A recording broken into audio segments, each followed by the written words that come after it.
one thing that we do at the end of our teaching is we bring in, because we have access in our church to recovery, we bring in, I'll bring my son in, a couple of his friends, maybe a couple of ladies that have gone through recovery.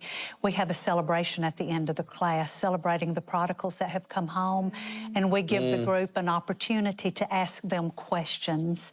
And that was real powerful, because you've got a parent sitting there that their child is still out there. So to be able to look at that child that was a prodigal that came home and be able to ask them a question, it's real powerful. And you guys, I mean, how does it feel to have other people praying for your prodigal?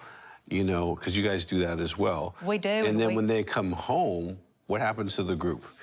Oh, it's amazing, because I encourage them to have a James 5:16 prayer partner throughout the teaching, and we exchange cards with a prodigal's name. So for 12 or 16 weeks, you've got someone praying, standing in the gap for your prodigal, calling that name out loud, and that's so important. That's so good. Well, we've got to hear about Chad.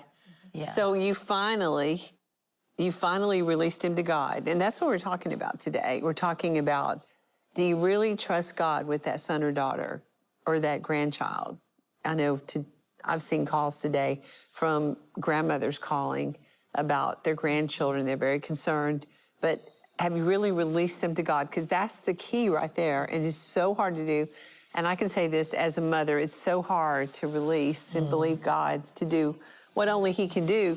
But you finally did that. Tell us about the incident around that when you finally said no. It was the first time you ever said no to Chad. Sure. He was in his recovery. He had gotten real sick, and they had taken him to a nearby hospital.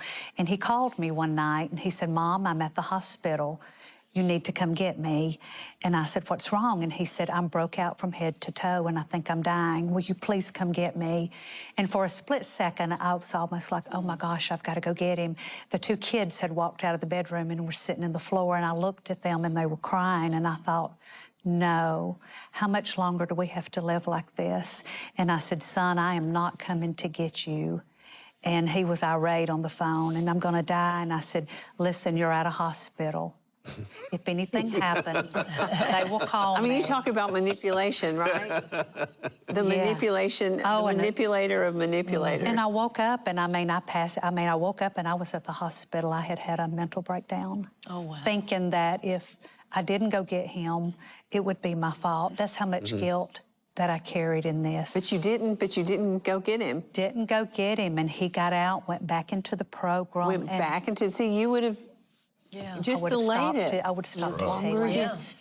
So what happened when you went into the program? He was miraculously healed. His counselors called me and said, "Miss Johnson, you need to come visit your son," because I told him I wasn't coming to visit him. There was a lot of anger involved in this.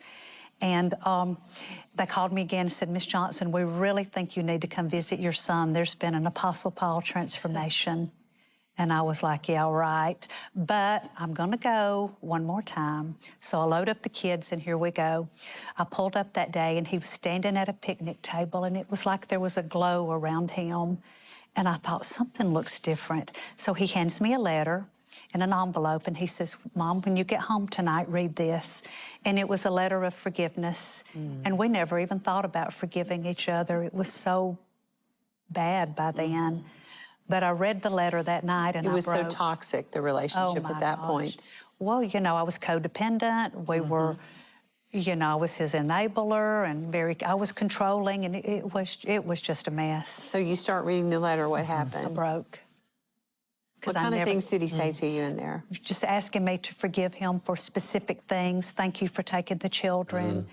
You know, God has touched my life." You know, because you had his kids. I had his children. You were full-time caregiver. We were full-time for several years. Because the mother had addictions. She was off on her. And he had all of his issues. Right. And so you had taken on the two grandchildren. Yes, Harvey had a business to run. I had a career, and we didn't know anything about daycare, and we thought, you know, we were dreaming and planning our future, and then all of a sudden I get a phone call that the kids had been taken to DHR in Mississippi. So I look at Harvey and I go, "What do we do?" And he says, "Go get those babies.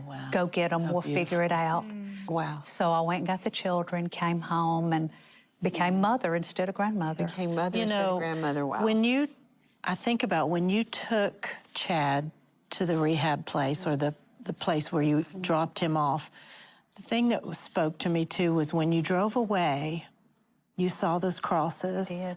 And you made a commitment to God. You were releasing him. Right. You weren't going to pick it up anymore. You gave him totally to God. You laid it at the cross. Yes, I did. You laid him at the cross. And it was basically a prayer that said, God, help me and help us and take my son. You gave him to me. I'm giving him back to you.